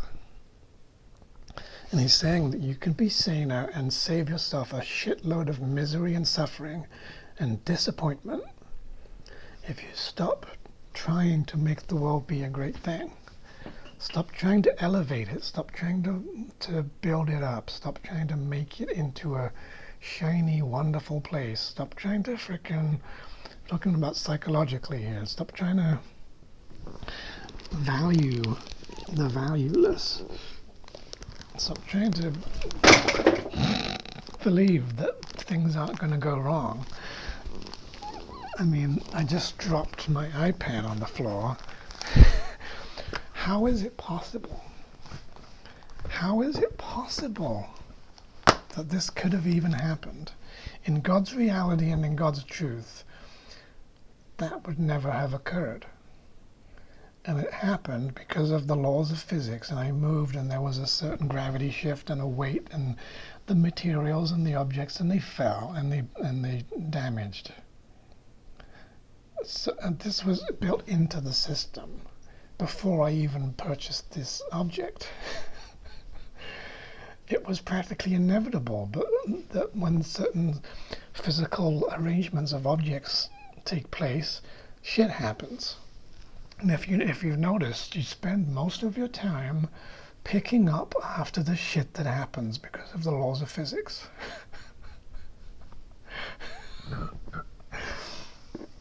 We spend most of our lives dealing with physical objects and their side effects.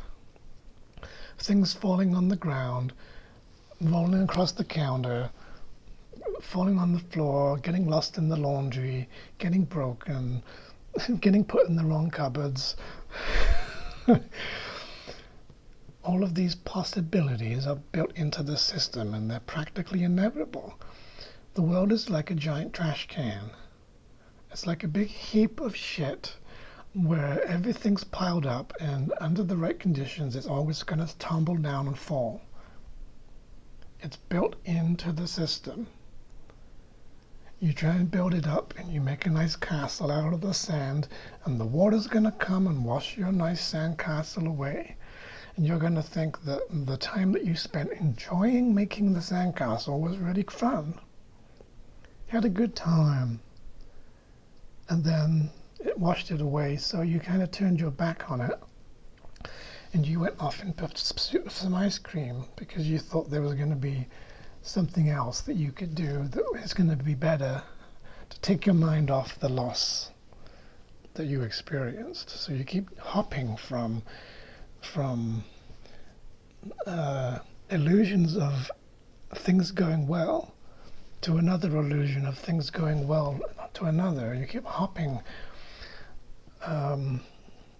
in between denials to make an illusion that you're having a seamless life of things going well, to turn your blind eye and to not notice and don't dwell on the negative, don't focus on, don't even pay attention to when things break. Sure, have a positive outlook and fix it and stuff, but that's more to do with forgiveness. You should. What ends up happening is when you can acknowledge that everything is going to disappoint you, that it's made to fuck up, and it's fundamentally just lacking and limited from the start.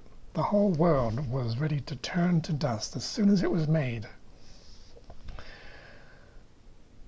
If you can acknowledge that and live in this awareness that the world is not worth getting excited about, or at least it's not worth deceiving yourself that it is, that it can be something that it isn't, that it won't fail, and it will last, and it won't disappoint you, and it's gonna keep working. And these little illusions of things going well are gonna last forever. The world is essentially a hopeless place because everything does eventually fuck up and turn to death.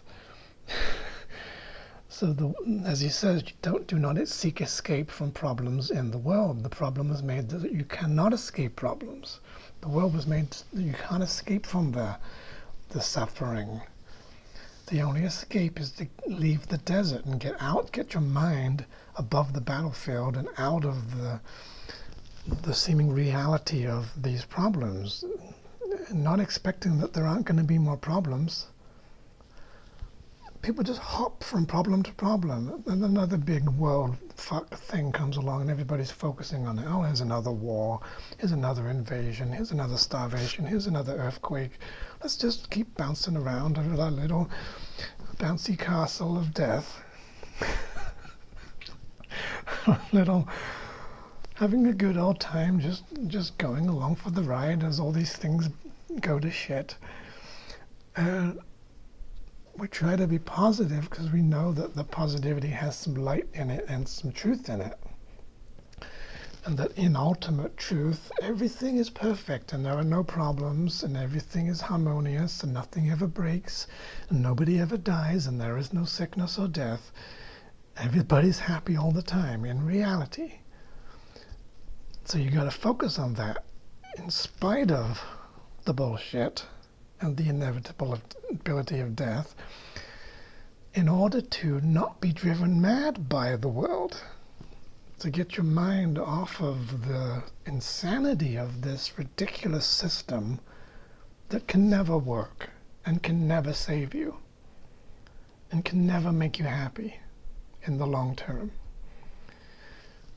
and that will deceive you into temporary illusions of happiness in the short term, to keep you away from a real happiness induced by God.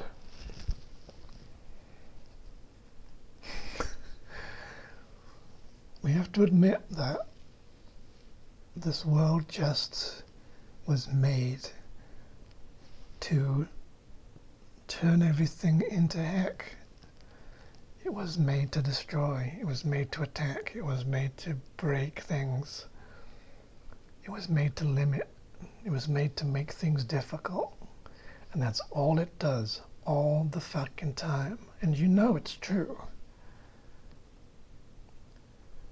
And never does it get out of that enough, or stay out of it enough to make the world a truly tolerable heaven. And it never will.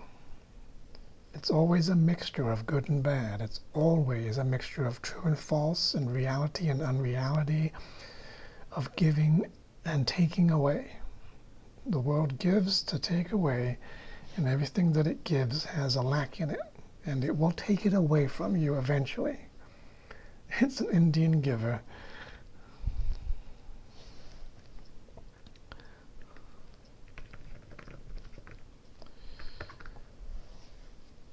I don't know how that's worded.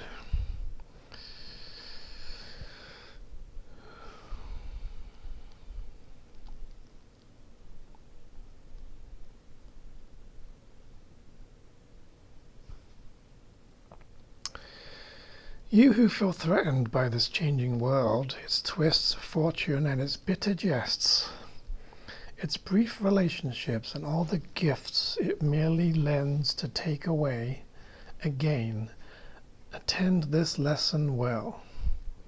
The world provides no safety.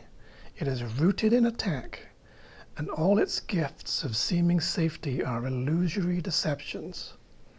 It attacks and then it attacks again. No peace of mind is possible where danger threatens thus. This is lesson 153. In my defenselessness, my safety lies. You feel threatened by a changing world. It gives you brief relationships and gifts, only to take them away again. It provides no safety, because it attacks, and it will attack again, and it attacks again and again, and it takes away the good stuff, and it fucks you over, and it makes everything go bad, and it breaks everything, and everything gets destroyed. Not being pessimistic, not being negative, that you can forgive this, you can rise above this, there's a way out of hell, but you have to be willing to acknowledge and recognize with accuracy and recognition and sanity that this is the way the world is. This is how it was made, this is how it works, and denying it will keep you in it.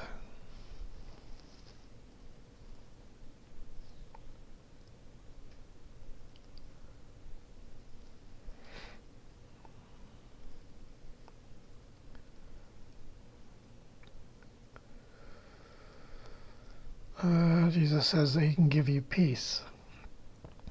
Take it of me in glad exchange for all that the world has offered but to take away. See, there's within the laws of physics, within the space-time, there is this dynamic of sacrifice where something transfers to something else, and therefore it gives only to lose, and cannot have the things that it gives.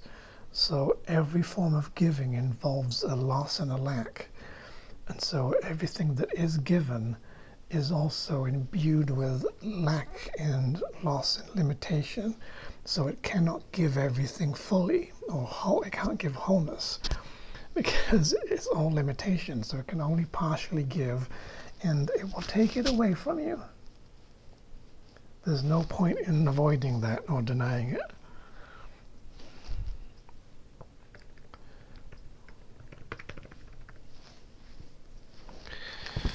The world that you see is the delusional system of those made mad by guilt.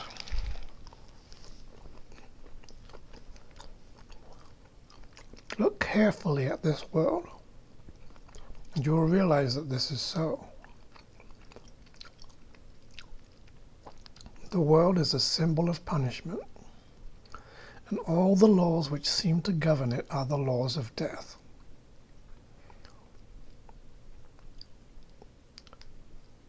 Because all the roads lead to death. Every single thing that governs everything in the universe as we know it, physical world, heads to death. The flowers die, the trees die, the cars die, the houses die, the people die, everything dies. Because the world is the symbol of punishment. A picture of the crucifixion of God's Son, a representation of deserving to die, of it being justified to attack and to suffer and to be threatened and endangered and destroyed, to pay and atone for the sin of attacking God.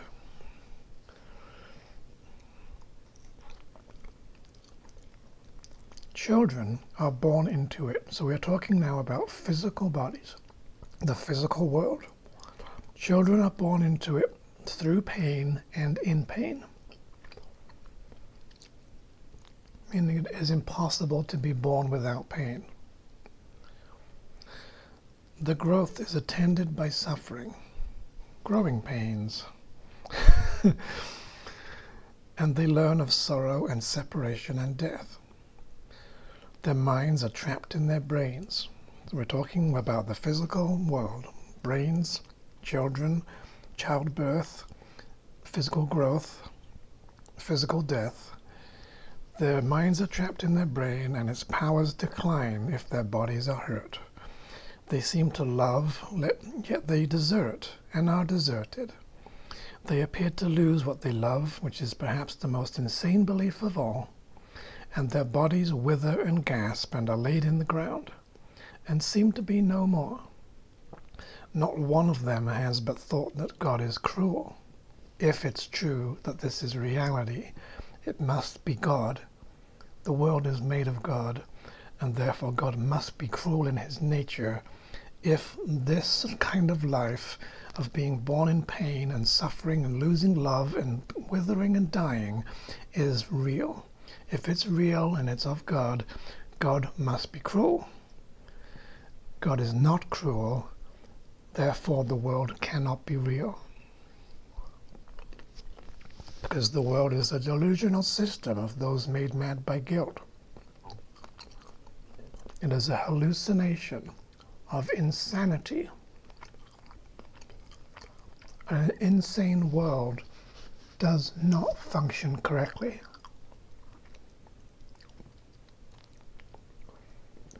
A world made by insane minds functions in an insane way and will never function in a correct way or a sane way, because it would change all the laws. You wouldn't be able to have physical objects. You wouldn't be able to have space and time. It would undo the world to have it work right. The only world that can work correctly is heaven, God's one creation. So there's a lot of statements in the Course where Jesus is very blunt and blatant, talking about the bleak little world and the various ways that this world is just fundamentally set up for death. And we're not supposed to like it, and we're not supposed to love it, and we're not supposed to want it, and we're not supposed to value it. Nor are we supposed to be in denial about the way that it is. And we're not supposed to be deceived by it, or deceived by the illusions that it presents of it's going to be great. This is going to last this time. I'm going to make it out of these really great materials, and it's going to just carry on forever until it crumbles and dies. Why does it always crumble and die? Because death is built into the system. Everything has the mark of death upon it. Death is the central illusion from which all illusions stem, meaning that every illusory thing, every object, every body, every planet, every star is made of the idea of death. Course in Miracles says, without the idea of death, there is no world. The world is the idea of death because it's the opposition to eternal life, the opposition to the kingdom. So you can't keep the world and keep the idea of death. If you have the world, you have the idea of death. If you get rid of the idea of death, the world will go with it. There is no world because there is no death. So the world is fundamentally death. Space-time is death. Physicality is death. This is mortality. It's a mortal dream.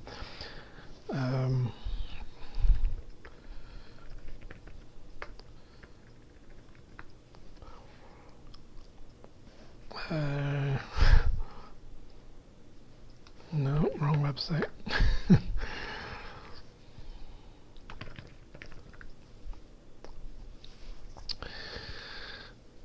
The world is the Antichrist.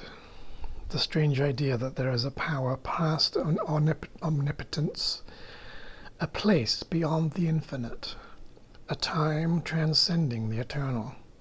Here the world of idols has been set by the idea that this power and place and time are given form, and shape the world where the impossible has happened.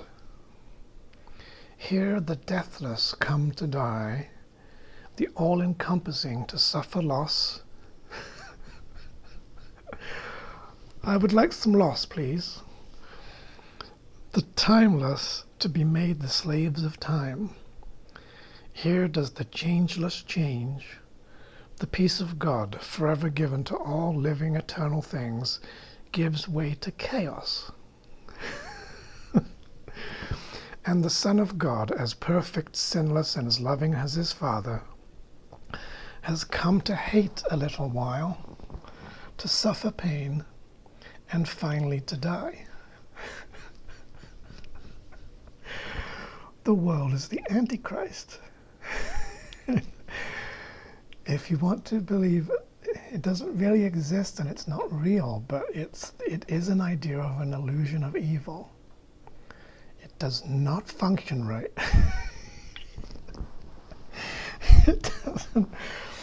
It cannot ever function right, because without the idea of death and murder and attack that makes it function the way it does, it cannot exist. It has to be murderous, it has to be breaking, it has to be destructive. Without the destructiveness, it would be creation, it would be heaven. You can't keep it without separation. Once nothing, once the illusions are gone, nothing can keep a separated world in place, because the world is kept in place by the idea of death and attack, and damage and decay and breakdown and suffering and hurt, pain and misery. The world, we just have to admit, the whole world is just a big piece of shit. We made it to be exclusively and only a big piece of shit. And it can't do anything else. This is how it works. This is what we wanted it to do. This is how we wanted it to be. In order to be a second world opposite to heaven and not like heaven, it had to be unnatural, and it had to be harmful, and it had to be destructive, and it had to be dysfunctional. And it had to be a place of danger and threat and attack and murder, and suffering and death and sickness. It had to be. There was no other alternative to heaven. Heaven's the one alternative to this strange world that you made. The world has to be this strange world. It cannot be converted into heaven. The physical laws do not allow it. If you change the laws, get rid of the physical laws, get rid of the space and time, you are undoing the world and it will disappear. You cannot keep it and make it holy. So he's saying, don't keep trying to change its nature. Accept that it is permanently hell-bent on destruction and bullshit. Don't expect it to be great. Don't expect it to stay forever. Don't expect it to work and last. Don't expect the shiny new things not to break down. And then when they do, you can laugh at them.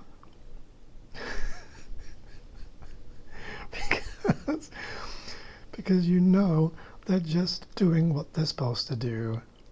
This is how you forgive the world, because the world is just fulfilling its function that was given to it in its making. It's just working the way it was supposed to work. It cannot work any other way. So it's not really personal. It's not really doing something it was never supposed to do. It's actually doing exactly what it was supposed to do, and it can't do anything else. So that's why it's forgivable, because you gotta recognize it is limited, it is fundamentally broken, it will never be fixable. You have to just leave it and let it disappear, forgive it and undo it and bring about its end. Laugh at it when it breaks down, and oh, there it goes again, there it goes again, and there's another problem, there's another fucking difficulty, there's what is it going to be today, let's see. And then you can laugh more at it, because when there's a discord between the world is shit, functioning shittily, is that a word, shittily, and your expectations are that it's going to be heavenly and wonderful, and there's a distance between the two, that's when you suffer. Because you think it's something that it's not. You think it's going to function a way that it will not function. You think it's going to do stuff for you that it cannot do. You think it's going to be a way that it can never be. You have to accept that the world is always going to be wrong and broken and dead. It is already dead, which is why we're resurrecting from death. Then, if your expectations are low, so to speak, not to expect the worst, like in terms of like the suffering, like keeping an attempt to value stuff and make it important, but expecting that it's going to go to shit, and therefore when it goes to shit you're going to be upset about it, and there's going to be a suffering, and that kind of worst, expecting that things are just going to be pessimistically bad, and that you're going to feel unhappy all the time because you still want the world to be a great thing, but rather that you recognize the world, you let go of the world and let the world just go to fucking hell, and fix it up if you're guided to do so to some extent, but don't expect it to last, and don't expect it's going to save you, and don't surround yourself with fucking idols and things to worship and to keep you blinded and focused on the dream and making the world real, because it's not supposed to be your home. You're supposed to be going back to God. The world's supposed to have nothing that you want, nothing that you want to keep. That it can do nothing for you and it can give nothing to you, because you have everything that God has given you, and that's all that you can have. Nothing that isn't created by God exists. The world is actually nothing at all, so it can't really do anything for you.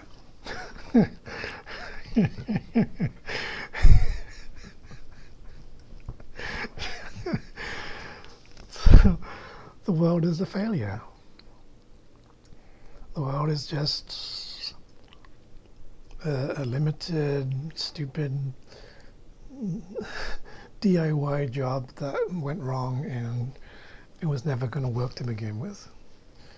It is futile and pointless, and that's why Jesus says, "Swear not to die, you holy Son of God. You made a bargain that you cannot keep, because you're trying to make it possible.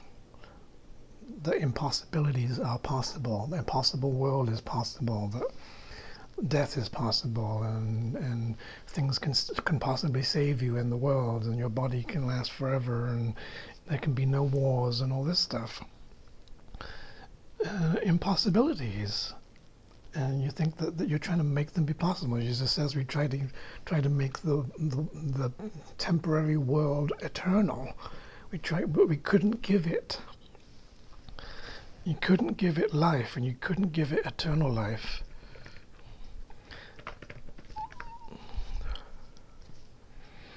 And this aching world has not the power to touch the living world at all. So once again he says the world is aching, and it's tired, and it's ready to turn to dust, and it's broken, and it's disappointing, and it's old, and it's just fucking, that's how it is. You could not give it the power to touch the living world at all, and so you turn from it in sadness. You cannot find in it the road that leads away from it to another world. Because all the roads lead to death, and all the roads you built have led you nowhere. So nowhere in the world is there a road that takes you to heaven, and all the roads lead back into the hell. He's going on to talk about the real world and how it has the power to touch you here because you love it. It can't deny a call for help or not hear the cries of pain that rise to it from every part of the strange world that you made but do not want. The only effort that you need make to give the world away in glad exchange for what you did not make, heaven, which God created, is the willingness to learn that the one that you made is false.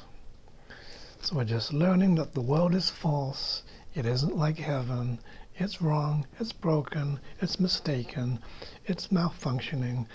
It will never have eternal life. It can never save you. It is just permanently fucked up.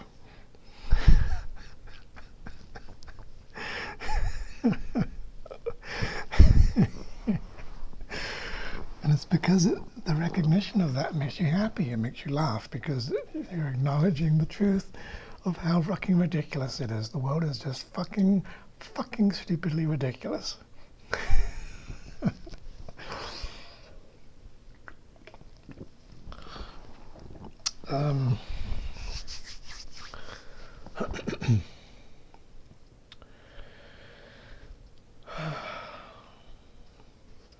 Jesus says it's time to rest.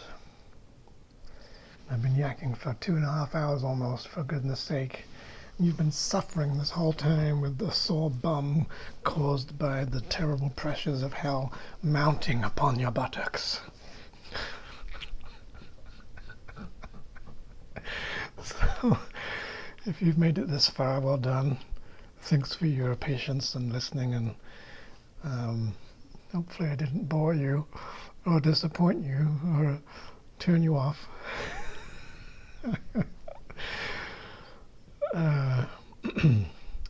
Happy New Year. See you later, and hopefully you can live forever. Bye.